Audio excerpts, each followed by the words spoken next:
Hello everyone, my name is Sudhir Kumar. Exam crack by Sudhir sir YouTube channel पे आप लोगों का स्वागत है। हम लोग Bihar CGL 4 and BPSC AEDO exam के लिए 100 सेट्स की सीरीज स्टार्ट कर चुके हैं। जो भी लोग प्रिपरेशन कर रहे हैं बिहार सीजीएल 4 की या बीपीएससी एडीओ की या 12th लेवल की जो बिहार एसएससी कंडक्ट कराती है, तो उसके लिए सीरीज बहुत ज़्यादा हेल्पफुल होने वाला है। टोटल इस सीरीज में हम लोग कितने सेट्स करने वाले हैं? तो 100 सेट्स करने वाले हैं, टोटल 100 सेट्स, जिसमें से सेट 1, सेट 2 एंड सेट 3 तीन सेट हमने कंप्लीट कर चुके हैं। किसके कैसे कैसे? मैंने वीडियो सॉल्यूशन कंप्लीट करा चुका हूं, उसके साथ साथ मैंने पीडीएफ क्वेश्चंस भी प्रोवाइड कर चुका हूं। पीडीएफ क्वेश्चंस के साथ साथ मैंने पीडीएफ नोट्स भी प्रोवाइड कर चुका हूं। अगर आप चाहते हो ये पीडीएफ नोट्स और पीडीएफ क्वेश्चन कैसे मिलेगा, तो इस वीडियो के कमेंट्स बॉक्स में आपको एप्लीकेशन का लिंक मिल जाएगा। उस एप्लीकेशन पे लिंक पे क्लिक करके डाउनलोड कर लेना एप्लीकेशन को, और उसमें एप्लीकेशन को ऑन करोगे तो एक यूट्यूब पीडीएफ के नाम से फोल्डर है। वो पीडीएफ आप अरेंज वे में है, आप वहां से सीक्वेंस वाइज 1 2 3 की PDF notes and PDF solution दोनों आप देख सकते हो, यानी पीडीएफ क्वेश्चन प्रिंटेबल फॉर्मेट में और पीडीएफ नोट्स विद सॉल्यूशन दोनों मिल जाएगा आपको। और वीडियो सॉल्यूशन के लिए आपको मैंने ऑलरेडी प्लेलिस्ट क्रिएट कर चुका हूं, तो आप मेरे चैनल पे जाकर के, यानी चैनल का नाम है exam crack by Sudhir sir, channel पे जाके आप क्या कर सकते हो, देख सकते हो सीक्वेंस वाइज। आज हम लोग डिस्कस करेंगे सेट नंबर 4। एग्जाम से पहले ये सारे के सारे 100 सेट्स करके जाना है, ताकि आपको एग्जाम में मैक्सिमम बेनिफिट मिल सके और आप easily full out of full marks ला पाओगे। देखिए कौन कौन एग्जाम को ये टारगेट में करते हुए देखते हुए मैं ये सीरीज स्टार्ट किया हूं। बिहार सीजीएल 4 एग्जाम के लिए, बीपीएससी एईडीओ एग्जाम के लिए हेल्पफुल है। बिहार एसएससी कंडक्ट कराएगी 12th लेवल का एग्जाम, जिसका फॉर्म ऑलरेडी भरा जा चुका है। बीपीएससी टीआरई 4 और टीआरई 5 जिनका भी मैथ का सब्जेक्ट है, वो उनके लिए बहुत ज्यादा हेल्पफुल होने वाला है। और all Bihar state, like police का एग्जाम होता है, बिहार एसआई का एग्जाम होता है, तो जहां पे भी मैथ सब्जेक्ट है वो सारे एग्जाम को टारगेट करते हुए मैंने आपको ये सीरीज कंप्लीट कराने वाला हूं 100 सेट्स, जिसमें हमारा मेन जो टारगेट है वो क्या है? Main target CGL 4 12th level and graduation level BPSC AEDO. ठीक है, तो चलिए स्टार्ट करते हैं। चैनल का नाम है exam crack by Sudhir sir. Channel पे आप प्लेलिस्ट में जाकर के सीक्वेंस वाइज 1 2 3 पार्ट देख सकते हैं। ये है पार्ट नंबर 4, यानी टेस्ट नंबर 4, सेट नंबर 4। चलिए स्टार्ट करते हैं। पहला क्वेश्चन देखिए किसका दिया गया। पहला क्वेश्चन है डीआई का क्वेश्चन। डेटा इंटरप्रिटेशन के क्वेश्चन पूछे जाते हैं आपके एग्जाम में। आपके कमेंट्स पे मैंने आपको हिंदी में पढ़ना शुरू कर चुका हूं, नहीं तो पहले मैं इंग्लिश में पढ़ता था, समझाता हिंदी में, अंडरस्टैंडिंग लेवल समझाने का तरीका हिंदी में ही है, लेकिन मैं पढ़ता था पहले क्वेश्चन लैंग्वेज इंग्लिश में। आपकी डिमांड के अकॉर्डिंग मैंने हिंदी में पढ़ना शुरू किया है।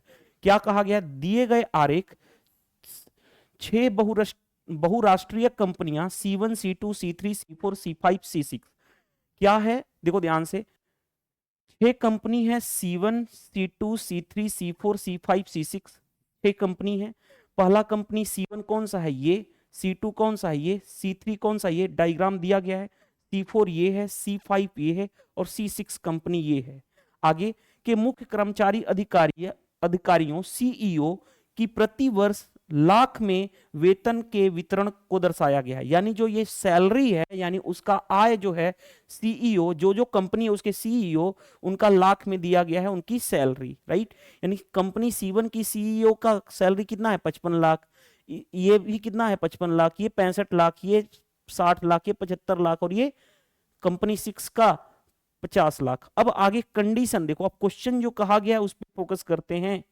सबसे कम और सबसे ज्यादा वेतन पाने वाले सीईओ के वेतन में प्रतिशत में क्या अंतर होगा? सबसे, देखो ध्यान से, सबसे कम वेतन किसको मिलेगा?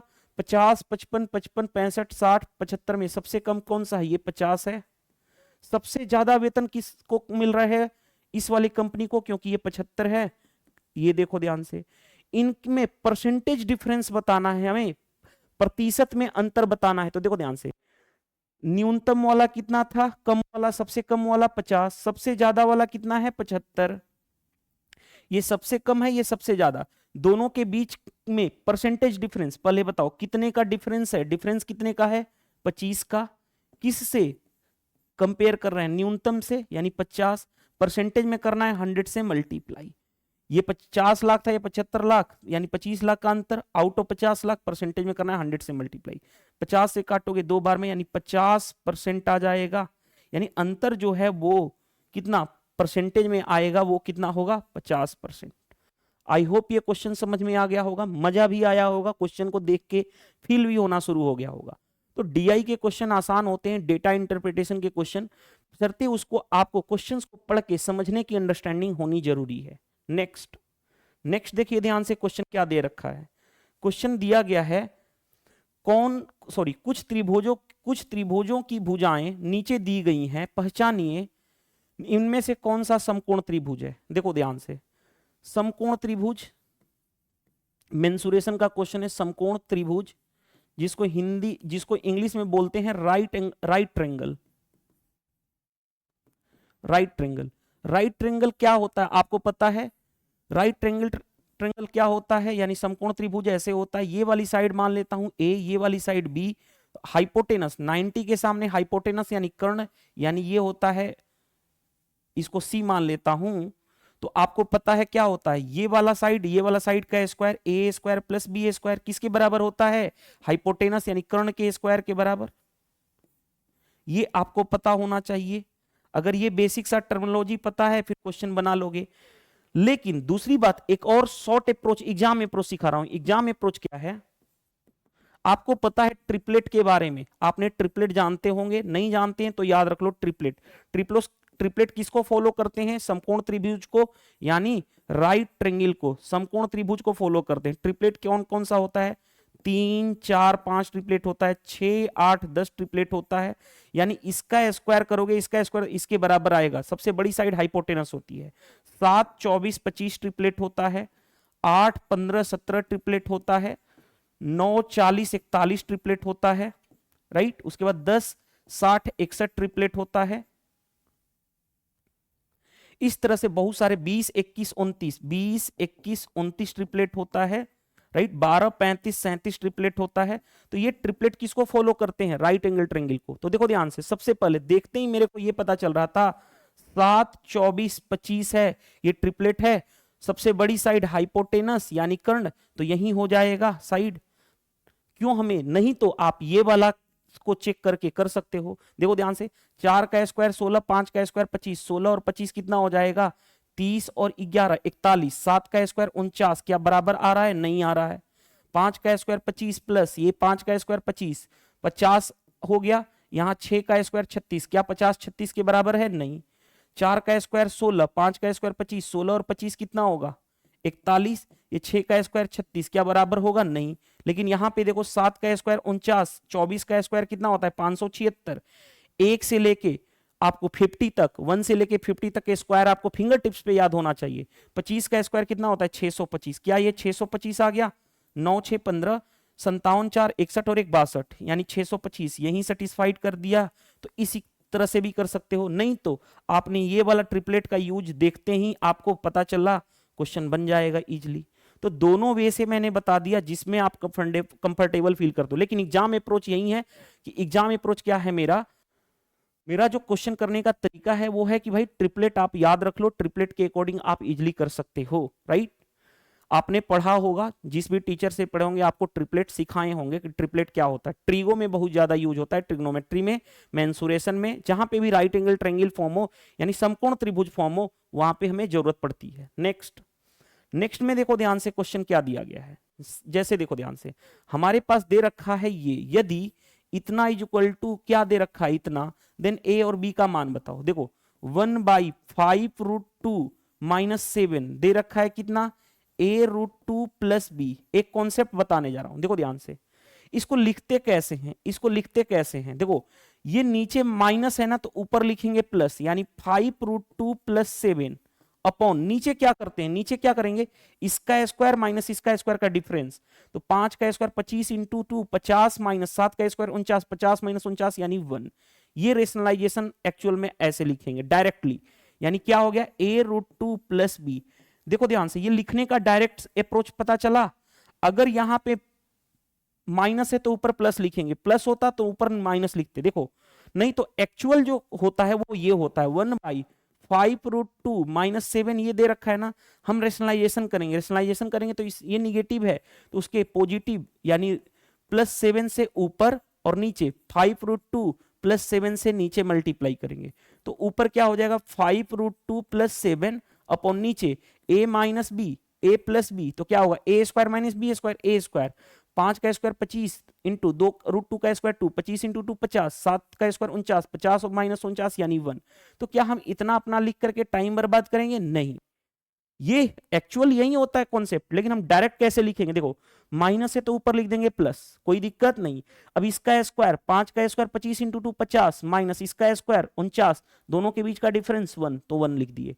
अब देखो ध्यान से कंपेयर करोगे तो देखो √2 वाला से कंपेयर करोगे इसको तो a की वैल्यू कितनी आ गई 5, a की वैल्यू आ गई 5, और जो कांस्टेंट वाला उससे कंपेयर करोगे तो b की वैल्यू आ जाएगी 7। हमारे पास आ गया a और b की वैल्यू। अब जो क्वेश्चन में कहा गया हो, क्वेश्चन में कहा गया a और b की वैल्यू 5 और 7, देखो बन गया क्वेश्चन, कोई प्रॉब्लम भी नहीं फेस करनी पड़ी। नेक्स्ट देखो 10 किताबों की कीमत 560 रुपया है तो 56 किताबों की कीमत क्या होगी? भाई 10 किताब की कीमत कितनी है 560 रुपए के बराबर है, तो एक किताब की कीमत कितना हो गया 56 रुपया। कितने किताब हैं 56 किताब की कीमत, तो क्या होगा 56 इंटू 56। कैसे? एक किताब की कीमत 56 रुपए, तो 56 किताब की कीमत 56 इंटू 56 यानी कितना हो जाएगा 56 का स्क्वायर। अब देखो ध्यान से 50 से एबव का स्क्वायर कैसे निकालना सिखा रहा हूं, देखो ध्यान से 50 ये 56 का स्क्वायर है ना, क्या है बेस इसका 50 है, 50 से कितना ज्यादा है 6, तो 6 का स्क्वायर 36 लिख देना, 25 में 6 ऐड कर देना यानी 31, तो डायरेक्टली 3136 आ जाएगा आपका आंसर। ये आपका आंसर हो जाएगा 3136।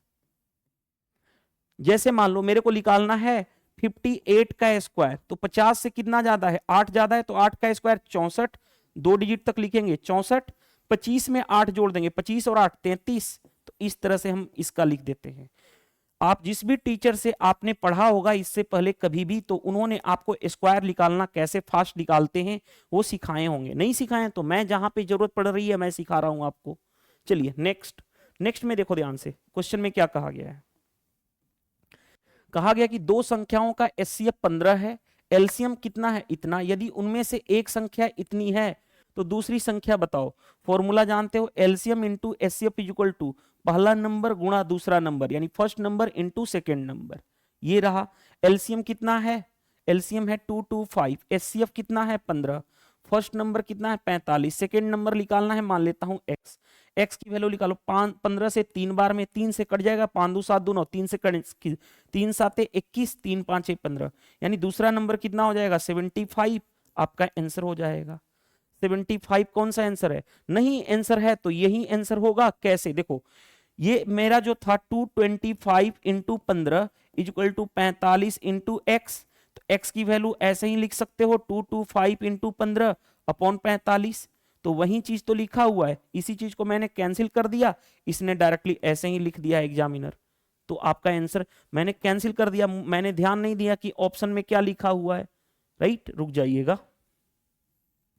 तो आई होप ये क्वेश्चन समझ में आ गया। कैंसिल करोगे देखो 15 से 3 बार में 3 से काटोगे 3 7 21, 3 5 15 तो भी 75 यही आंसर आएगा। राइट, चलिए नेक्स्ट में आ जाओ। नेक्स्ट देखो ध्यान से, हो सकता है ये क्वेश्चन आप पहली बार देखे होंगे, पीवाईक्यू में पूछा हुआ क्वेश्चन है, याद रख लेना। इंपॉर्टेंट क्यों इंपॉर्टेंट? 90% इसका लोग मतलब ही नहीं जानते होंगे। देखो वर्गों 90 से 120 और 120 से 150 के वर्ग चिन्हों का योग बताना है। सबसे पहले वर्ग चिन्ह यानी जिसको इंग्लिश में बोलते हैं क्लास मार्क। देखो क्लास मार्क जो होता है, क्लास मार्क मैं हिंदी में भी बता रहा हूं, वर्ग चिन्ह लिख भी दे रहा हूं। वर्ग चिन्ह ये क्या होता है? Lower limit plus upper limit by 2। वो क्या होता है मैं पूरा समझा रहा हूं, देखो ध्यान से। सबसे पहले बताओ इसका अगर मैं बात करूं क्लास मार्क CM लिखूं या वर्ग चिन्ह, आप वर्ग चिन्ह समझो, क्या होगा लोअर प्लस अपर बाई 2 यानी 90 लोअर है, अपर कितना गया है 120 बाई 2, 90 से 120 ही गया है तो ये यानी कितना हो जाएगा, देखो ध्यान से 12 9 21 210 बाई 2 यानी कितना हो गया 105, अब आते हैं दूसरी वाला, इसका हमें क्लास मार्क निकालना है। क्लास मार्क बोल लो या इसको बोलोगे वर्ग चिन्ह। वो क्या होगा, lower limit plus upper limit by 2, यानी 120 प्लस 150 बाई 2, यानी कितना हो गया 270 बाई 2। 2 से काटोगे तो 2 इकाई 2, 2 3 6, 1 35 दूनी 70, 135 हो गया। ये आया पहले वाले का, ये आया दूसरे वाले का। उसका क्या चाहिए, योग। योग यानी कि सम चाहिए, इन दोनों को ऐड करना है, यानी 105 प्लस 135 दोनों को ऐड करना है, यानी 100 235 और 5 40, 240 हो जाएगा आपका आंसर। देखो भाई, क्या हमें कोई प्रॉब्लम फेस करनी पड़ी, नहीं करनी पड़ी। तो इस तरह के क्वेश्चन आपके रेलवे भी एग्जाम में भी पूछे गए हैं और स्टेट लेवल के भी एग्जाम में पूछे गए हैं, राइट। तो मैंने ये क्वेश्चन है कि जिसको बहुत कम लोग जानते थे, नहीं जानते थे, तो आज के बाद जान जाइएगा, राइट, नोट डाउन कर सकते हैं। नेक्स्ट देखो ध्यान से, 35 लोग एक काम को 24 दिनों में पूरा कर सकते हैं, ओके, लेकिन उसके 6 दिनों तक एक साथ काम करने के बाद उनके नियुक्तों ने चाहा कि काम कुल 16 दिनों में पूरा हो जाए। समय सीमा को पूरा करने के लिए कितने और श्रमिकों की नियुक्ति करने की आवश्यकता है। देखो ध्यान से, क्वेश्चन क्या कहा जा रहा है कि 35 लोग 24 दिन में काम कर सकते हैं। तो आपको पता है मैन इनटू डेज क्या होता है, टोटल वर्क, ये आप जानते हो, ये आप जानते होंगे टाइम एंड वर्क में। नहीं जानते हैं तो अब जान जाइए, अब जान जाइए। अब देखो ध्यान से, 35 आदमी 24 दिन में किसी काम को कर सकते हैं। 35 आदमी 24 दिन में, तो टोटल काम कितना हो गया, इतना। लेकिन इस काम को ऐसे कंप्लीट नहीं हुआ, इसको क्या कहा गया है कि केवल 6 दिनों तक काम किए ये, यानी ये 35 आदमी 6 दिन तक काम करते हैं। उसके बाद क्या हुआ, उनके माइंड में काम करने के बाद उन्होंने चाहा कि काम को 16 दिनों में ही फिनिश करना है। तो उसके लिए उनको और आदमी की आवश्यकता, और मजदूर की आवश्यकता होगी।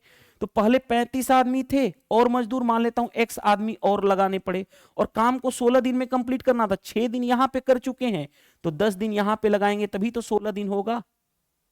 यानी ये काम को उन्होंने इस तरह से किया है। बस ये समझ में आया, किसी को कोई प्रॉब्लम नहीं। चलो सोल्व कर लो। अब सोल्व कैसे करोगे, देखो ध्यान से सोल्व कैसे करोगे। इसको मैं इधर लाता हूं तो 35 कॉमन हो गया, 24 ये -6, 24 -6 कितना हो गया 18। 35 कॉमन करने के बाद 24 -6 18, ये कितना रहा 35 × 10 यानी 350 प्लस 10x।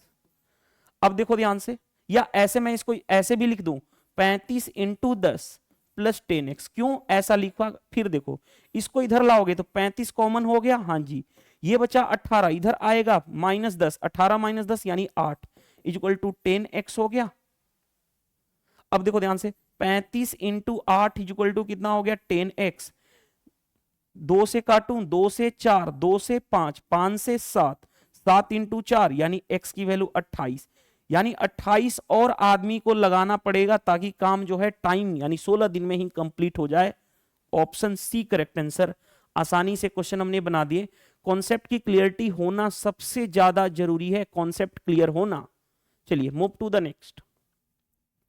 नेक्स्ट क्वेश्चन देखिए ध्यान से क्या दिया गया है।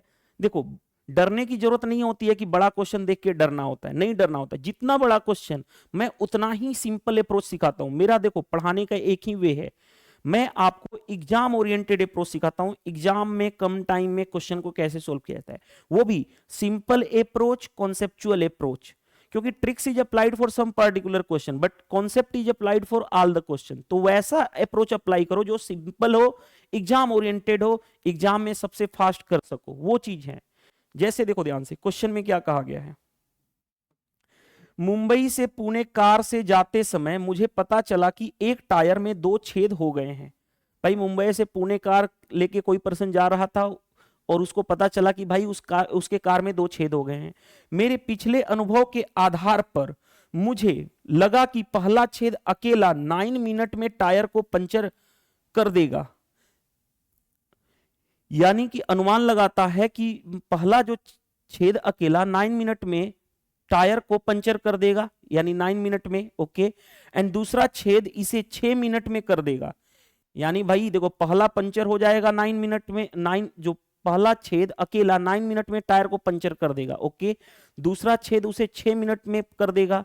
यदि हवा एक स्थिर दर से बाहर निकलती है तो दोनों छेदों को एक साथ टायर को पंचर करने में कितना समय लगेगा? ये तो बड़ा मजेदार क्वेश्चन है, टाइम एंड वर्क का बेसिक सा क्वेश्चन। कैसे? देखो ध्यान से, पहला पंचर कितने 9 मिनट में, दूसरा पंचर कितने में 6 मिनट में, दोनों को एक साथ पंचर करना है तो टाइम कितना लगा?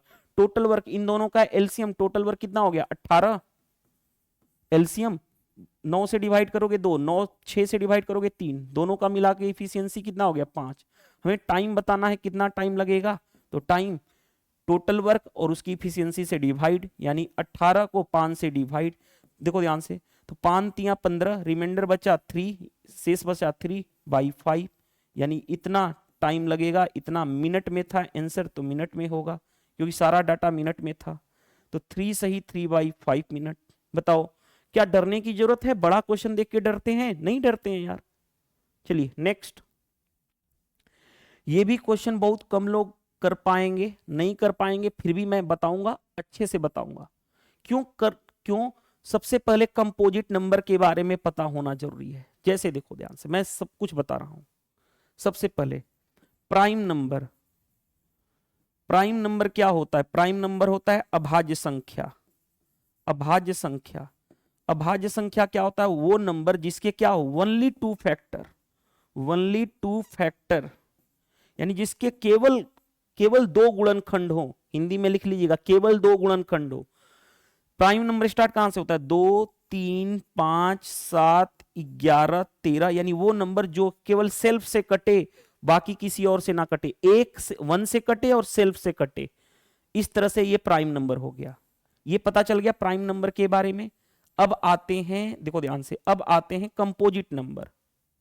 देखो ध्यान से, कंपोजिट नंबर, कंपोजिट नंबर को हिंदी में बोलते हैं भाज्य संख्या। भाज्य संख्याएं, भाज्य संख्या। कंपोजिट नंबर क्या होता है? जिसका मोर देन 2 फैक्टर हो, यानी 2 से ज्यादा, हिंदी में लिख देता हूं, 2 से ज्यादा गुणनखंड हो।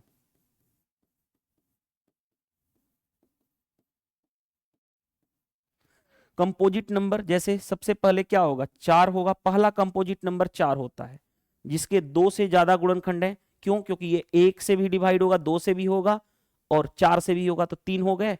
4 के बाद नेक्स्ट 6, 6 के बाद नेक्स्ट 8, 8 के बाद नेक्स्ट 10, इस तरह से सो ऑन, इस तरह से हो जाएगा कंपोजिट नंबर। जैसे देखो ध्यान से, व्हाट फ्रैक्शन, अब क्वेश्चन में देखो ध्यान से, 2 से 12 तक संख्याओं में से कौन सा भिन्न भाज्य संख्याएं हैं, यानी what fraction of the numbers from 2 to 12 are composite number. पहले बताओ 2 to 12, तो देखो ध्यान से, 2 3 4 5 6 7 8 9 10 11 12। वैसे ये लिखने की जरूरत नहीं थी, लेकिन फिर भी मैंने बता दिया लिख के। अदरवाइज देखो ध्यान से, एग्जाम में होते ना तो ये सब कुछ नहीं करना होता है। रुको ध्यान से, एग्जाम में होते, अगर मैं मेरे से आप पढ़े हो तो क्या करते? देखो ध्यान से, कंपोजिट नंबर क्या क्या हो सकता है? पहला 4, दूसरा 6, तीसरा 8, चौथा 10, पांचवा 11 नहीं होगा 12। ये कितने हो गए? 3 और 2 5 हो गए, 4 6 7 नहीं होगा 8 होगा, हाँ 9 भी होगा ना, 9 भी तो हो जाएगा कंपोजिट नंबर, 9 भी तो होगा। 9 क्योंकि 1 से भी कट रहा है, 3 से भी और 9 से भी, 9 हो गया। 9 के बाद कितना आ जाएगा? 10 हो जाएगा। 10 के बाद 12, कितना हो गया? 3 और 3 6, यानी कंपोजिट नंबर कितने हो गए? 6। कंपोजिट नंबर को जिसको हम बोलते हैं भाज्य संख्या। अब टोटल नंबर कितने हैं भाई? 2 से लेकर के 12, 2 से 12 टोटल नंबर कैसे निकालोगे? टोटल नंबर कैसे निकालोगे? अगर 2 से 12 तक का निकालना है तो क्या करते हो? 12 - 2 और +1 कर देते हैं। ये लिखने आना चाहिए। अगर 5 से 50 तक के बीच कितनी नंबर है? तो 5 + 50 5 50 - 5 +1, यानी 12 - 2 +1, यानी 10 + 1, यानी कितना? 11। टोटल नंबर कितने हो गए? टोटल नंबर हो गए 11। हमें क्या बताना है? फ्रैक्शन लिखना है। फ्रैक्शन हिंदी में जिसको हम बोलते हैं भिन्न, भिन्न, राइट? तो बताओ कंपोजिट नंबर कितने हैं 6, आउट ऑफ टोटल कितना 11, तो हमने ये लिख दिया। बताओ ये सारी चीजें मैंने तो समझाने के लिए किया, एग्जाम में तो सिर्फ इतना लिखना है। रुको ध्यान से देखो, एग्जाम में तो सिर्फ आपको इतना लिखना है, ये एग्जाम में करना है सिर्फ ये वाला पोर्शन, तो आपका 6/11 हो जाएगा। नेक्स्ट क्वेश्चन पे आ जाओ। नेक्स्ट क्वेश्चन में देखो ध्यान से, हमारे पास क्या दे रखा है कि क्वेश्चन में कहा गया है कि a plus 0 is equal to 0 plus a is equal to a में 0 जोड़ोगे तो 0 plus a is equal to a, जहां a क्या है वास्तविक संख्या यानी रियल नंबर है। आगे निम्न के कारण सत्य है, कौन सा कारण सत्य है? देखो ध्यान से, सबसे पहले मैं सब कुछ बता रहा हूं, ये एक्चुअल में जो क्वेश्चन है ना, ये सेट थ्योरी का क्वेश्चन है। सेट थ्योरी का क्वेश्चन आपके सिलेबस में 10th में पढ़ना था सेट थ्योरी, उसी से रिलेटेड ये क्वेश्चन आया हुआ, बेसिक सा प्रॉपर्टी पे बेस्ड है। इस तरह के क्वेश्चन स्टेट लेवल के एग्जाम में पूछे जाते हैं। जैसे देखो ध्यान से, देखो पहला है देखो अब हिंदी मीनिंग यार मैं इन सब चीजों का नहीं जानता हूं, इसीलिए इसको आप इंग्लिश में ही याद रख लो। The commutative property of addition का मतलब क्या होता है कि अगर a प्लस बी रहे तो इसको हम b प्लस ए लिख सकते हैं, तो ये होता है कम्यूटेटिव प्रॉपर्टी ऑफ एडिशन। पहला बता दिया। दूसरा आ जाओ, the associative property of addition, ये क्या होता है एसोसिएटिव प्रॉपर्टी ऑफ एडिशन? यानी a plus B plus C को एक साथ लिखो और a को अलग। अब इसी को उल्टा लिख सकते हो, a प्लस बी को एक साथ लिखो, c को अलग, तो ये कहलाता है एसोसिएटिव प्रॉपर्टी ऑफ एडिटिव। आगे the inverse property of additive क्या होता है? एडिशन। देखो ध्यान से, competitive property of addition, associative property of addition, inverse property of addition. Inverse का मतलब क्या है? कोई नंबर a है, कोई नंबर a है और इसका इनवर्स, इनवर्स यानी माइनस a, दोनों का सम क्या होना चाहिए? 0। तो ये होता है the inverse property of addition. आगे द एडिटिव प्रॉपर्टी ऑफ 0, ये इंपॉर्टेंट है। द एडिटिव प्रॉपर्टी ऑफ 0 यानी a प्लस 0, इस चीज को लिख सकता हूं 0 प्लस a, और ये प्लस 0 या 0 प्लस a क्या किसके बराबर होगा? a के बराबर। तो ये एक्चुअल में यही प्रॉपर्टी दिया गया था। मैंने चारों क्वेश्चंस का एक्सप्लेनेशन बता दिया, लेकिन इस क्वेश्चन के लिए ये जो दिया गया है वो किसके अकॉर्डिंग है? The additive property of 0। I hope ये क्वेश्चन समझ में आ गया होगा। चलिए नेक्स्ट क्वेश्चन पे आते हैं। नेक्स्ट क्वेश्चन देखिए ध्यान से, क्या दिया गया है हमारे पास? ये दिया गया है इस किसके बराबर होगा? तो 8m को लिख सकता हूं 2m का होल क्यूब। हाँ जी। दूसरा क्या है? n को लिख सकता हूं n का क्यूब। और आपको पता है A cube minus B cube का फॉर्मूला क्या होता है? a minus B into A square plus A B plus B A square. इतना तो पता है, बस अगर ये पता है फिर क्वेश्चन बना लोगे, कोई प्रॉब्लम नहीं फेस करोगे। देखो कैसे, a माइनस बी होगा तो 2m माइनस n इंटू ए स्क्वायर यानी 4m स्क्वायर प्लस ए b 2mn plus b square n square. तो हमारा यही आपका आंसर आ जाएगा। चेक कर लो किस में आ रहा है, किस में आ रहा है भाई? 4m square plus 2mn plus n square 2m minus n। यार ये ठीक है, यही आंसर आ रहा है, राइट? तो बन गया हमारा क्वेश्चन। नेक्स्ट क्वेश्चन पे आ जाओ। नेक्स्ट क्वेश्चन देखो ध्यान से, यदि x का 35% 140 है तो x का मान बताओ। इंग्लिश में देखो 35% ऑफ x जितना, x का मतलब मल्टीप्लाई 35% यानी 35/100, वो किसके बराबर है? 140 के। यही कहा गया है। इंग्लिश में लिखना है तो 35%, देखो ध्यान से, इंग्लिश में लिखना है तो 35% यानी 35/100 ऑफ मतलब x, मल्टीप्लाई ऑफ मतलब multiply of x is equal to 140। Hindi में इंग्लिश में दोनों में मैंने बता दिया। देखो ध्यान से, अब थोड़ा सा समझना बात को। ये 4 बार में 35 चौके होता है इतना, कैसे मैंने सोचा? 35 का डबल होता है 70, 70 का डबल ये है यानी 35 इंटू 4 हो गया। तो x की वैल्यू कितनी हो जाएगी? 4 इंटू 100 यानी 400 आ गया हमारा आंसर। चेक कर लो 400 कौन सा है हमारा answer? Option B correct answer हो गया। चलिए move to the next question. Next question पे आ जाओ। If the radius of a sphere is double then what is the ratio of volume of new sphere to original sphere? देखो radius क्या हो रहा है? डबल। रेडियस क्या हो रहा है? डबल। पहले 1 था बाद में हो गया डबल। अब स्फेयर की बात करूं, सॉरी हिंदी में पढ़ना चाहिए था क्वेश्चन, चलो हिंदी में पढ़ दे रहा हूं, देखो ध्यान से। यदि एक गोले की त्रिज्या दोगुना कर दिया जाए तो नए गोले का आयतन मूल आयतन से कितना का अनुपात क्या होगा? तो देखो ध्यान से, सबसे पहले स्फेयर यानी कि गोला, गोला का वॉल्यूम, वॉल्यूम यानी आयतन क्या होता है? 4/3πr³। यानी ये तो कांस्टेंट टर्म है, वॉल्यूम किस पे डिपेंड कर रहा है? रेडियस के क्यूब पे। ये पता चला हमें। तो देखो ध्यान से, रेडियस इनिशियल और ये रहा फाइनल, तो वॉल्यूम क्या होगा? रेडियस का क्यूब, त्रिज्या का क्यूब यानी 1 का क्यूब, 2 का क्यूब, 1 का क्यूब 1, 2 का क्यूब 8। यानी फाइनल वॉल्यूम इतना, इनिशियल वॉल्यूम, मूल वॉल्यूम इतना। तो हमें कहा गया कि फाइनल वॉल्यूम कितना है? 8। इनिशियल वॉल्यूम कितना है? 1। इन दोनों का रेशियो चाहिए था। यानी हमें चाहिए फाइनल आयतन और मूल आयतन, ओरिजिनल वॉल्यूम, रेशियो कितना हो जाएगा? 8:1। 8:1 कौन सा है? ये जो पूछा जाए वही हमें निकालना है, राइट? नहीं तो क्वेश्चन क्या हो जाएगा? गलत हो जाएगा। चलिए move to the next. Next question पे आ जाओ, देखो ध्यान से क्या दिया गया है। Simplify the following equation. क्या हम यूज करेंगे? बोर्ड मास रूल अप्लाई करेंगे। सबसे पहले बोर्ड मास रूल के अकॉर्डिंग देखो ध्यान से, सबसे पहले डिवीजन 2 से भाग करोगे तो 16, मल्टीप्लाई है, डिवीजन करोगे 8 चौक के 32, यानी ये रहा 72 माइनस 52 और ये रहा प्लस, यानी 72 माइनस 52 कितना हो जाएगा? ये 20 प्लस ये कितना रहा? 64, यानी कितना हो गया? 84। आपका आंसर हो जाएगा। सबसे पहले ऐसा मत करना, मैंने समझाने के लिए कर दिया, अदरवाइज आप ऐसे करना 72 ये रहा माइनस 52 प्लस 64। पहले इन दोनों को एडिशन करते हैं रूल के अकॉर्डिंग। 7 6 13, 130 प्लस 6 136, सॉरी ठीक है, माइनस 52, 6 में से 2 गया 4, 13 में से 5 जाएगा 8, तो 84 लिखना। वो मैंने शॉर्ट में करके दिखा दिया, अदरवाइज आपको बी बोर्ड मास रूल अप्लाई करना है। बी बोर्ड मास रूल के अकॉर्डिंग पहले एडिशन देन सबट्रैक्शन, यानी पहले जोड़ तब घटाओ।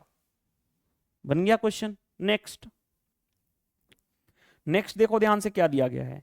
एक कस्बे की वर्तमान जनसंख्या कितनी है? इतना। यदि कस्बे की जनसंख्या में प्रति वर्ष 4% की वृद्धि होती है तो 2 वर्ष बाद जनसंख्या क्या होगी? भाई देखो ध्यान से, अभी कस्बे में जनसंख्या कितनी है? 50,000।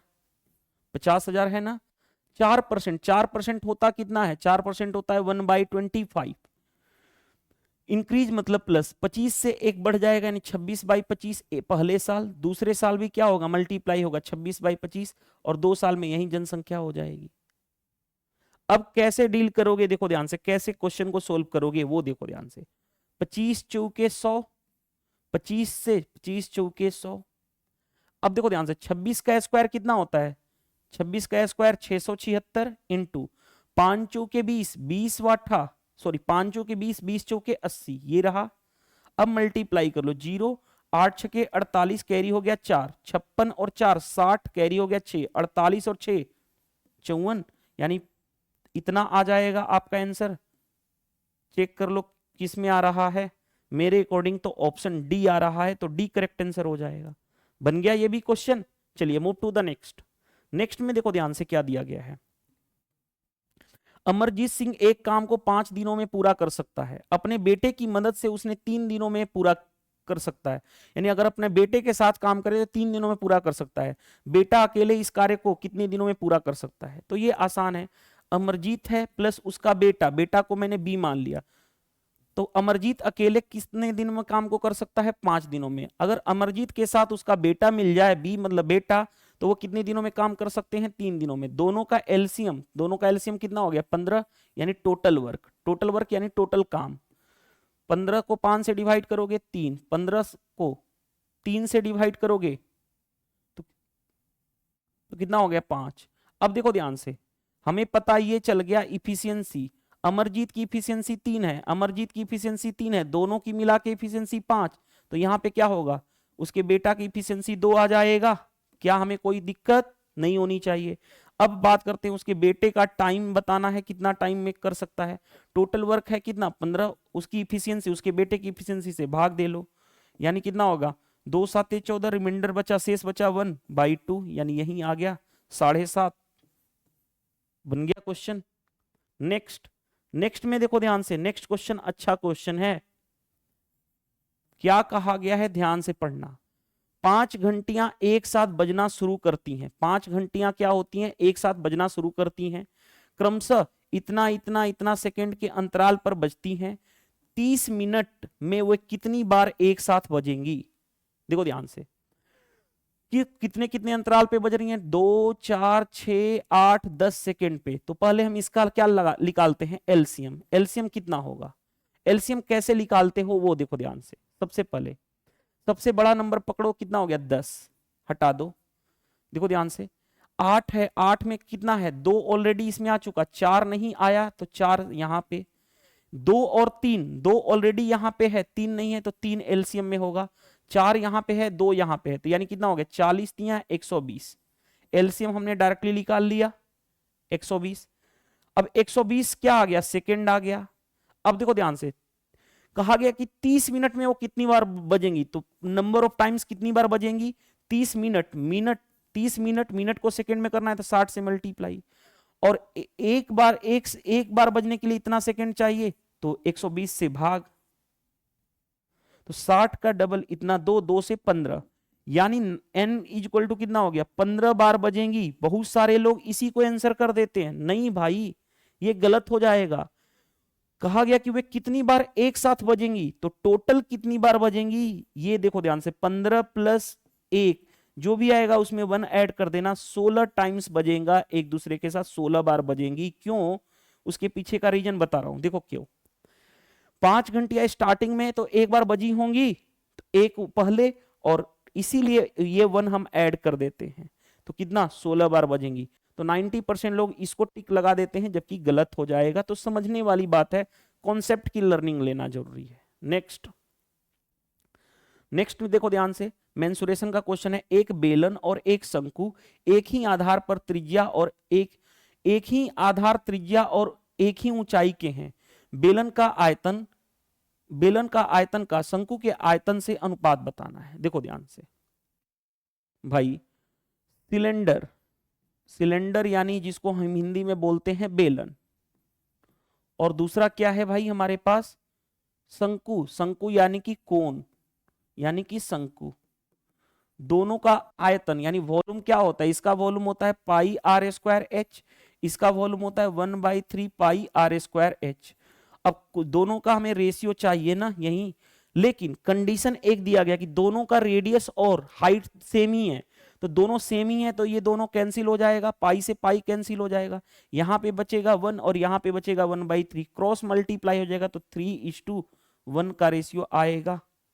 चेक कर लो 3:1 का रेशियो कौन सा है, क्योंकि हमें पहले क्या चाहिए था, बेलन, बेलन को पहले लिखे हैं हम लोग सिलेंडर को।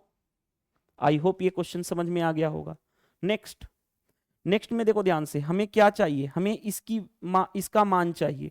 कैसे कर लोगे भाई, देखो ध्यान से, 0.4 ये रहा, प्लस नीचे 1000 है, यानी ऊपर से 3 डिजिट के बाद डेसिमल, 3 डिजिट के बाद दशमलव देंगे, 1 2 3, यानी डेसिमल दोगे 404 पे। अब कैसे ऐड करते हो, 04 यहां पे डेसिमल दूसरे वाले में 404, डेसिमल के बाद ही ऐड करते हैं। तो देखो ध्यान से, 408 यानी पॉइंट इतना, यानी कुछ नहीं तो यहां पे 0 लिख सकते, 0.804, 0.804।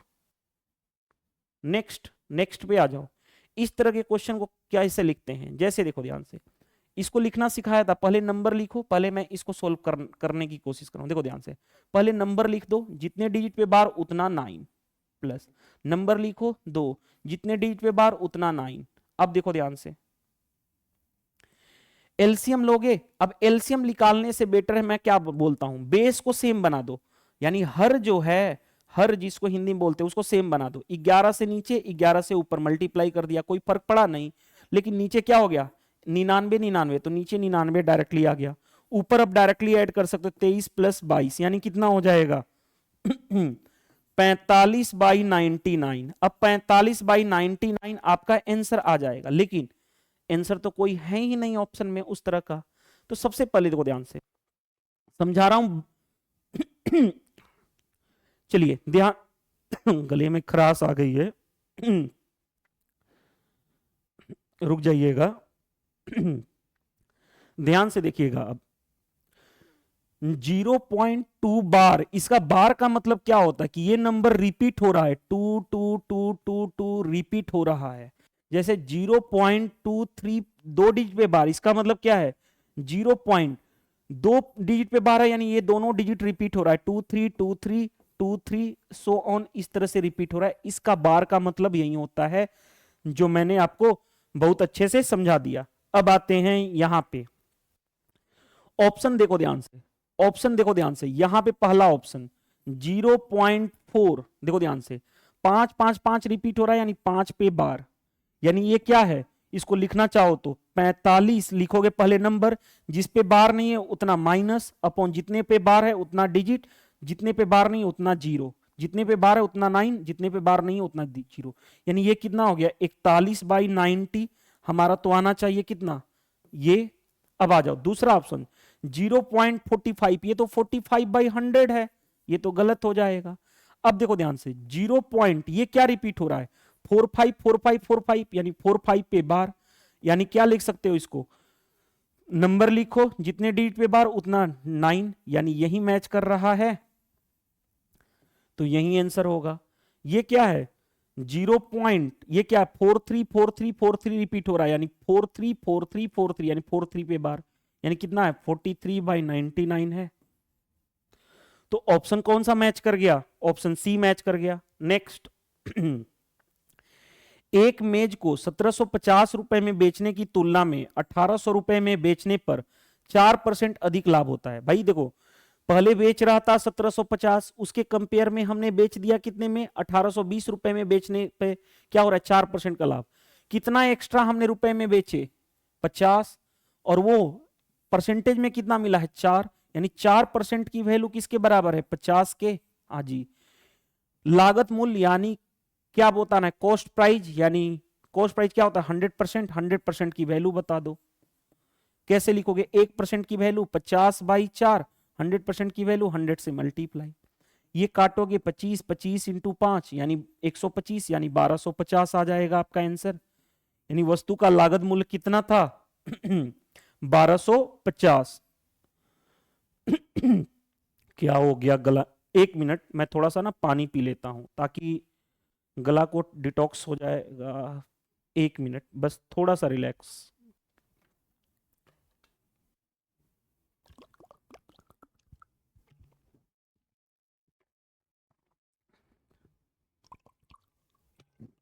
चलिए क्वेश्चन देखिए ध्यान से।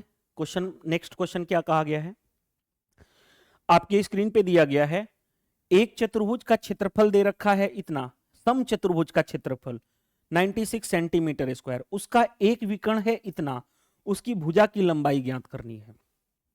तो बताओ सबसे पहले सम चतुर्भुज की बात करूं, सम चतुर्भुज जिसको इंग्लिश में बोलते हैं रोम्बस, जिसको इंग्लिश में बोलते हैं रोम्बस।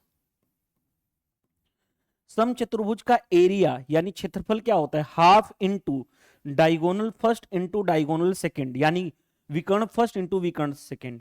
तो देखो पहला एरिया क्षेत्रफल दे रखा है इतना, हाफ इंटू एक विकर्ण दे रखा है 16, दूसरा विकर्ण निकाल दूं, निकाल लेता हूं, मान लेता हूं x, या d2 ही रहने दो। देखो ध्यान से 16 छाके 96, 6 इंटू 2 यानी 12, d2 इक्वल टू कितना हो गया 12, d2 आ गया हमारे पास 12। अब देखो ध्यान से, एक रिलेशन होता है सम चतुर्भुज में, क्या होता है डायगोनल फर्स्ट का स्क्वायर प्लस डायगोनल सेकंड का स्क्वायर, यानी विकर्ण फर्स्ट का स्क्वायर प्लस विकर्ण विकर्ण सेकंड का स्क्वायर, वो क्या होता है 4 टाइम्स ऑफ साइड का स्क्वायर एंड 4 टाइम्स ऑफ भुजा का स्क्वायर। ये रिलेशन आपको पता होना चाहिए, हमें उसका भुजा की लंबाई ही चाहिए। डायगोनल फर्स्ट कितना है 16, 16 का स्क्वायर 256 प्लस डायगोनल सेकंड कितना है 12, 12 का square 144 equal to 4 into A square. अब देखो ध्यान से ऐड करो, 6 4 10 हो गया, 25 और 10 35, 35 4 39, 39 और 1 40 equal to 4 into A square. 4 से काटोगे 100, ए स्क्वायर यानी साइड का स्क्वायर भुजा का स्क्वायर इक्वल टू 100, तो ए की वैल्यू कितनी होगी अंडर रूट 100 यानी 10, यही हमारा आंसर आ जाएगा। तो 10 देखो कौन सा आंसर आ रहा है हमारे पास 10 ऑप्शन सी करेक्ट आंसर हो गया। क्या हमें कोई प्रॉब्लम फेस करनी पड़ी? नहीं करनी पड़ी ना, आसानी से क्वेश्चन बन गए। नेक्स्ट नेक्स्ट में देखो ध्यान से क्या दिया गया है, निम्नलिखित में से कौन सा सही है? ओके, जब एक सूत्र उसका प्रतीकात्मक यानी ए राशि है, पी मूलधन है, एस आई साधारण ब्याज है। देखो साधारण ब्याज में क्या क्या होता है, सिंपल इंटरेस्ट यानी साधारण ब्याज ये होता है P R T by 100। P क्या होता है? मूलधन यानी प्रिंसिपल, आर होता है रेट ऑफ इंटरेस्ट यानी ब्याज की दर, टी होता है टाइम।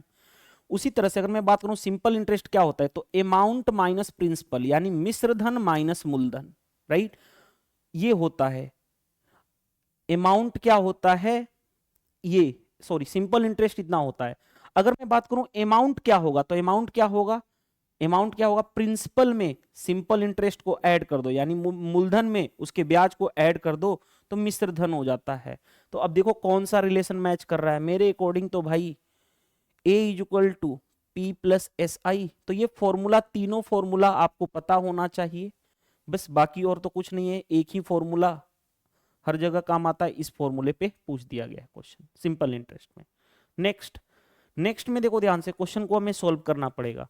क्वेश्चन सोल्व करेंगे सबसे पहले देखो ध्यान से, भी बोर्ड मास रूल के अकॉर्डिंग डिवीजन होगा, तो 7/2 डिवीजन को मल्टीप्लाई में करेंगे तो उल्टा हो जाएगा, 2/5 हो जाएगा, इंटू 3/2 अपॉन, नीचे देखो, नीचे पहले ब्रैकेट को हम सोल्व करेंगे, तो 7/2 तो है, पहले ब्रैकेट को सोल्व करेंगे तो 5×3 = 15/4 हो गया, और ये रहा डिवीजन में, और इसके साथ पूरा डिवीजन है किसका, 5.25 का। अब देखो ध्यान से, 2 से 2 कैंसिल, राइट, 7 के 21/10, कोई दिक्कत नहीं होनी चाहिए, अपॉन ये देखो ध्यान से 7/2 डिवीजन को मल्टीप्लाई में करेंगे तो उल्टा हो जाएगा 4/15, और इसके भाग में क्या है, देखो ध्यान से 5.25 इसको लिख सकता हूं 5 + 0.25 कितना होता है 1/4, यानी कितना हो जाएगा 5 के 20, 21/4 ही तो है। तो चलो डिवीजन में 21/4 लिख दिया। अब देखो ध्यान से 21/10 तो ये रहा, आगे बढ़ते हैं, 2 से 2 बार में 7 दूनी 14, 14/15, 14/15 तो 15 ऊपर हो जाएगा, 14 नीचे, और उसके साथ साथ हमारे पास 21/4 दे रखा है। अब देखो ध्यान से, पहले इसको हम सोल्व करेंगे, तो 7 दूनी 14, 7 के 21, हाँ जी, 5 दूनी 10, 5 15, यानी कितना हो गया 9/4, ये रहा। डिवीजन को मल्टीप्लाई में करेंगे तो उल्टा हो जाएगा 4/21, 2 4 से 4 कैंसिल, 9/21, 3 से काट लो, 3 3 जा 3 7 जा, यानी 3/7 आपका आंसर आ जाएगा। तो सिंपल भी बोर्ड मास रूल का अप्लाई करेंगे, क्वेश्चन बन जाएगा, कोई प्रॉब्लम नहीं फेस करनी पड़ेगी। नेक्स्ट क्वेश्चन पे आ जाओ। नेक्स्ट क्वेश्चन देखो ध्यान से, डीआई का क्वेश्चन है, मजेदार क्वेश्चन है, बहुत मजा आएगा क्वेश्चन करने में। देखो कैसे,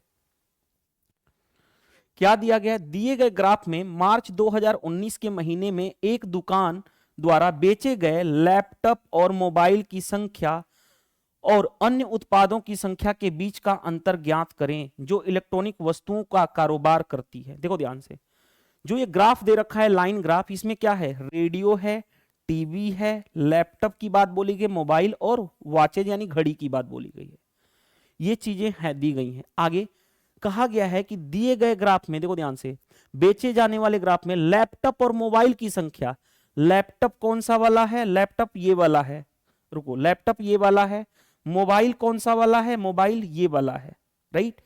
लैपटॉप और मोबाइल की संख्या, लैपटॉप की संख्या ये कितनी है, क्वेश्चन देखो ध्यान से, यहां पे कितनी है 500, यानी ये दे रखा है 500।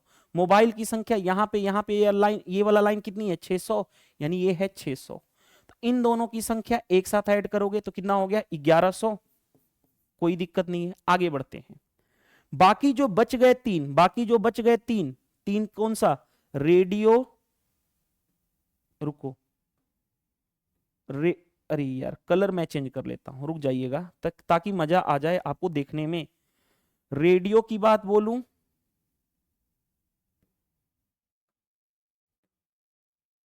चलो इतना टेंशन मत लो, यहां पे क्या जरूरत है हमें, देखो ध्यान से, इन तीनों को, रेडियो कितना है 100, आगे टीवी कितना है 300, राइट, और ये कितना है वॉचेज, कितना है वॉचेज वाला पोजीशन है 200, इन तीनों का सम 100, 300 और 200, तो 3 2 5 एक 600 हुआ।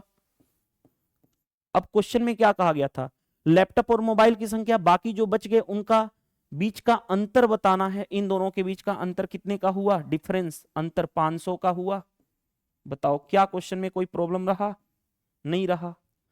कॉन्सेप्ट की क्लियरिटी है तो डीआई का क्वेश्चन आसान होता है। चलिए अब देखो ध्यान से, कुछ एक्स्ट्रा क्वेश्चन जो मैं कराता हूं, देखो ध्यान से, ये प्रैक्टिस करने, एक्स्ट्रा प्रैक्टिस क्वेश्चन मैं कराऊंगा।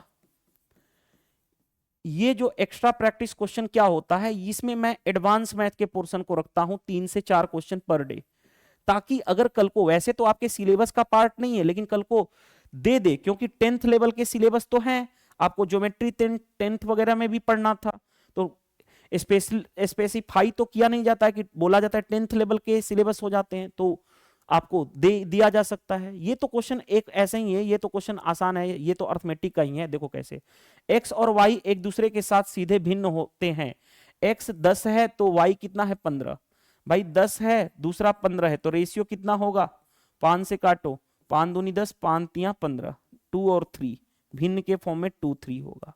तो देखो ध्यान से 2 3 ये भी है, कोई दिक्कत नहीं। अब क्वेश्चन में क्या कहा, निम्नलिखित में से कौन सा एक्स वाई के संगत मानों का जोड़ा नहीं है, जोड़ा कौन सा नहीं है, 5 से काटो, 5 चौके 20, सॉरी 5 तियां 15, 5 चौके 20, 3 4, जबकि होना चाहिए 2 3, गलत है।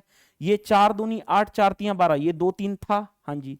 25 से काटते तो ये भी 2 3 हो जाएगा, कैसे, देखो 25 और 375, 22 इसको लिख सकता हूं 10, ये इधर क्रॉस में होता तो 250, और ये कितना हो गया 375, 125 का डबल 125 से 3 टाइम्स यानी 2 3 है।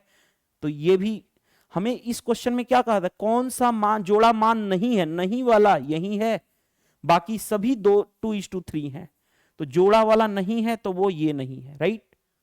चलिए अब एक्स्ट्रा क्वेश्चन मैंने बोला था ना, ये वाला एडवांस मैथ, एडवांस मैथ के 4 क्वेश्चन 27 28 29 30 ले रखा हूं। देखो ध्यान से, दो समान त्रिभुज ए बी सी और पी क्यू आर का परिमाप, समान त्रिभुज नहीं होना चाहिए, सिमिलर त्रिभुज, दो समरूप त्रिभुज हैं,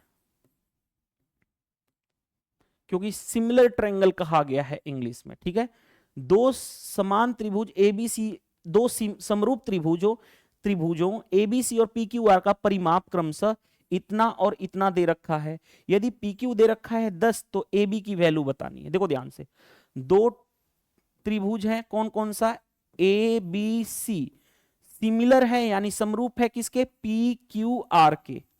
तो क्वेश्चन में कहा गया इसका पेरीमीटर यानी परिमाप, इसका परिमाप है 36 और इसका है 24। तो याद रखना, जब भी दो ट्रायंगल सिमिलर हो या दो ट्रायंगल क्या हो, समरूप हो, तो उनका परिमाप का रेशियो कितना होगा, 12 तियां 36, 12 दूनी 24। ये जो परिमाप का रेशियो होता है वही उनके करस्पॉन्डिंग साइड का रेशियो के बराबर हो जाता है, तो साइड का रेशियो भी यही होगा। अब देखो ध्यान से, PQ कौन सी वाली साइड है, PQ ये वाली साइड है, PQ की वैल्यू ये वाली साइड दे रखी है 10, हमें AB ये वाली, इसके करस्पॉन्डिंग ये वाली साइड निकालनी है AB, ये कितना है 5 गुना, तो यहां भी 5 गुना कर लो, तो ये कितना हो जाएगा 15, आपका आंसर हो जाएगा। याद रखना, उनके परिमाप का रेशियो उनके भुजा के रेशियो का, करस्पॉन्डिंग भुजा के रेशियो का क्या होता है, बराबर होता है, यानी पेरीमीटर का रेशियो उसके करस्पॉन्डिंग साइड के रेशियो के बराबर होता है, राइट।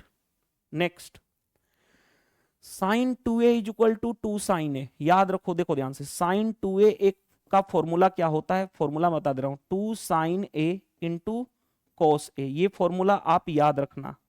साइन 2a का फॉर्मूला बहुत ज्यादा जरूरी है, ट्रिगो में पढ़ना होता है। साइन 2a के जगह पे रख लो यहाँ पे 2 sine a into cos a is equal to कितना हो गया, यहाँ पे दिया गया है 2 साइन a, 2 साइन a से 2 साइन a कैंसिल, यानी cos a is equal to कितना हो गया 1। कॉस थीटा 1 कब होता है, जब थीटा की वैल्यू क्या हो 0 डिग्री, यानी एंगल a कितना होगा 0 डिग्री हो जाएगा। और दूसरा मेथड कर सकते थे, मेथड टू क्या कर सकते थे, वैल्यू पुट करके, यानी गो थ्रू ऑप्शन जा सकते थे। गो थ्रू ऑप्शन कैसे जा सकते थे, ए की value 0, sine 0 0, sine 0 0, 0 is equal to 0, यही सेटिस्फाई कर रहा है, तो गो थ्रू ऑप्शन भी जा सकते थे। नेक्स्ट में देखो ध्यान से क्या कहा गया है, निम्नलिखित में से किस स्थिति में ट्रायंगल ABC और PQR के समान होगा। समान यानी समरूप, इंग्लिश में मैंने पढ़ा सिमिलर। देखो ध्यान से, ट्रेंगल ए बी सी, ये ए बी सी, दूसरा ट्रेंगल कौन सा है, P Q R. P Q R के समान कब होगा, जब इसकी साइड और इसका साइड का रेशियो, इसकी साइड और इसकी साइड का रेशियो, इसके साइड और इसके करस्पॉन्डिंग साइड का रेशियो क्या हो, बराबर हो। यानी बोल सकता हूं A B by, A B side तो यहां पे by P Q is equal to B C, ये वाली साइड तो उस केस में corresponding Q R is equal to A C, इस केस में तो इसके करस्पॉन्डिंग यहां पे पी आर का रेशियो क्या होना चाहिए, सेम होना चाहिए, सेम होना चाहिए। यानी अगर मल्टीपल भी होंगे तो सेम। देखो पहला ऑप्शन पे आ जाओ, ए बी दे रखा है 2.5, चलो गो थ्रू ऑप्शन जाते हैं। ए बी दे रखा है 2.5, बी सी दे रखा है 4.5 और सी ए दे रखा है 3.5। यहां पे देखो ध्यान से, पी क्यू दे रखा है 5, ये दे रखा है क्यू आर 9, आरपी 7। अब देखो ध्यान से, इसके करस्पॉन्डिंग ये इसका 2 गुना, इसके करस्पॉन्डिंग ये इसका 2 गुना, इसके करस्पॉन्डिंग ये इनका 2 गुना, तो रेशियो 2 आ रहा है। हाँ जी, तो यही हो सकता है, आगे चेक करने की जरूरत है क्या, नहीं है। ठीक है, नेक्स्ट देखो, next question height and distance का है भाई। देखो ध्यान से, हाइट एंड डिस्टेंस का, लेकिन बहुत ही जबरदस्त क्वेश्चन है हाइट एंड डिस्टेंस का। कैसे, देखो ध्यान से, समान ऊंचाई की दो दीवारें एक सड़क को दोनों ओर है, एक सड़क के दोनों ओर है समान ऊंचाई की दीवार। जैसे मान लो ये एक सड़क है, इसके दोनों जगह दीवार हैं, वो भी क्या है, समान हाइट के ना। अगर ये हाइट जितना है उतना ही हाइट ये भी है, और ये क्या है, ये सड़क है, कोई दिक्कत नहीं, यहां तक होनी चाहिए। आगे जो 100 मीटर चौड़ा है, ये जो सड़क है, ये वाला सड़क है, ये कितना है, 100 मीटर है, 100 मीटर चौड़ा है, कोई दिक्कत यहां तक नहीं होनी चाहिए। आगे बढ़ते हैं, सड़क पर एक बिंदु पर दो सीढ़ियां दोनों दीवारों के साथ इस तरह से हैं कि उसे बिंदु से 60 डिग्री और 30 डिग्री का दो उन्नयन कोण दर्शाता है। भाई इस सड़क पे एक कोई बिंदु है, यहां से बिंदु से दोनों दीवारों पे सीढ़ियां लगी हुई हैं, इस तरह से ये सीढ़ी लगी हुई है, इस तरह से ये सीढ़ी लगी हुई है, ये सीढ़ी लगी हुई है, राइट। आगे कहा गया है कि एक एंगल बना रहा है 60 डिग्री, दूसरा एंगल बना रहा है 30 डिग्री उन्नयन कोण। तो आगे क्वेश्चन में क्या कर, लंबी सीढ़ी की लंबाई ज्ञात करना है। लंबी सीढ़ी, कौन सी सीढ़ी लंबी होगी, ये वाली होगी लंबी कि ये वाली होगी, जो भी लंबी होगी उसकी लंबी सीढ़ी की लंबाई ज्ञात करनी है। जैसे देखो ध्यान से समझना बात को, ये 60 है तो ये होगा 90, आपको पता है ये कितना हो जाएगा, फिर तीनों कोणों का सम कितना होता है 180, तो ये होगा 30। 60 के सामने होता है √3, 30 के सामने होता है 1। इस ट्रेंगल में हम आ रहे हैं, इस ट्रेंगल की बात कर रहे हैं। अब देखो ध्यान से, 30 ये रहा तो ये 90 हो गया, तो ये वाला 60। अब इस ट्रेंगल में आ जाओ, 30 के सामने होता है 1। अब देखो ध्यान से, खुद सोचो, ये √3 दे रखा है और यहां पे है 1, और ये यहां पे कितना होता है, ये 1 हो गया, और ये 60 के सामने ये होता है √3। तो देखो ध्यान से समझो बात को, क्योंकि दोनों की दीवार की हाइट सेम है, जितना ये है उतना ही ये है। अगर ये √3 है तो यहां भी √3 होगा, √3 के लिए √3 से मल्टीप्लाई, तो √3 यहां भी मल्टीप्लाई हो जाएगा, यानी ये वाला पोर्शन कितना हो गया, 3 हो गया, राइट, √3 इंटू √3। अब देखो ध्यान से, आपको पता होना चाहिए 60 के सामने √3, 90 के सामने, सॉरी 30 के सामने 1, तो 90 के सामने कितना होता है 2। अब देखो ध्यान से, इस वाले केस में 30 के सामने था 1, 60 के सामने √3, 90 के सामने कितना होता है 2। लेकिन जब मैंने इसमें √3 से मल्टीप्लाई कर दिया तो सभी में √3 से मल्टीप्लाई करोगे, तो अब बताओ कितना आसानी से हो जाएगा। बताओ, ये वाली सीढ़ी की लेंथ है 2, ये वाली सीढ़ी की लेंथ है 2√3, बताओ कौन लंबा है। जो लंबा है मैं उसको हाईलाइट कर दिया, ये लंबा है। टोटल यहां से लेके यहां तक की लेंथ कितनी हो गई, 3 यहां पे, और यहां से यहां तक 1 यहां पे, 3 और 1 4, 4 यूनिट की वैल्यू कितनी दे रखी थी 100। हमें जो लंबी सीढ़ी है वो कितनी है 2√3, 2√3 की वैल्यू बतानी है। 4 से काटोगे 25, 25 इंटू 2 यानी 50√3 आ जाएगा। जो बड़ी लंबी सीढ़ी है, यानी जो बड़ी सीढ़ी है उसका लंबाई कितना है, वो है 50√3। तो बहुत ही मजेदार तरीके से मैंने आपको 30 क्वेश्चंस कराया, इससे बेस्ट सॉल्यूशन नहीं हो सकता अकॉर्डिंग टू मी। तो हमारा सेट नंबर 4 भी कंप्लीट होता है। देखो जिसको भी सारी चीजें चाहिए ना, देखो पीडीएफ क्वेश्चंस चाहिए आपको प्रैक्टिस करने के लिए, पीडीएफ सॉल्यूशन भी चाहिए आपको, तो दोनों चीजें आपको मैं प्रोवाइड कर रहा हूं। कैसे? आप प्ले स्टोर पे जाना, टाइप कर लेना exam crack by Sudhir sir, type करते ही ये ऐप का लोगो दिखेगा, एप्लीकेशन को डाउनलोड कर लेना। डाउनलोड करने के बाद अकाउंट बनाओगे तो उसके बाद आपको एक यूट्यूब पीडीएफ के नाम से फोल्डर है, यूट्यूब पीडीएफ के नाम से फोल्डर है, उसमें सीक्वेंस वाइज पीडीएफ अरेंज कर दिया गया है, यानी जो 4 सेट 4 है वो भी ऑलरेडी प्रोवाइड कर दिया गया है। तो वीडियो सेशन पसंद आता है तो वीडियो को लाइक कर दो, कमेंट्स करके बताओ कि सेशन से हेल्प मिला या नहीं, जितना ज्यादा से ज्यादा हो सके शेयर कर दो वीडियो को, और चैनल पे नए हो तो चैनल को सब्सक्राइब कर देना, ताकि कोई भी वीडियो डालूं तो सबसे पहले नोटिफिकेशन मिल जाए। इस वीडियो में इतना ही, मिलते हैं नेक्स्ट क्लास में। Thank you, bye bye.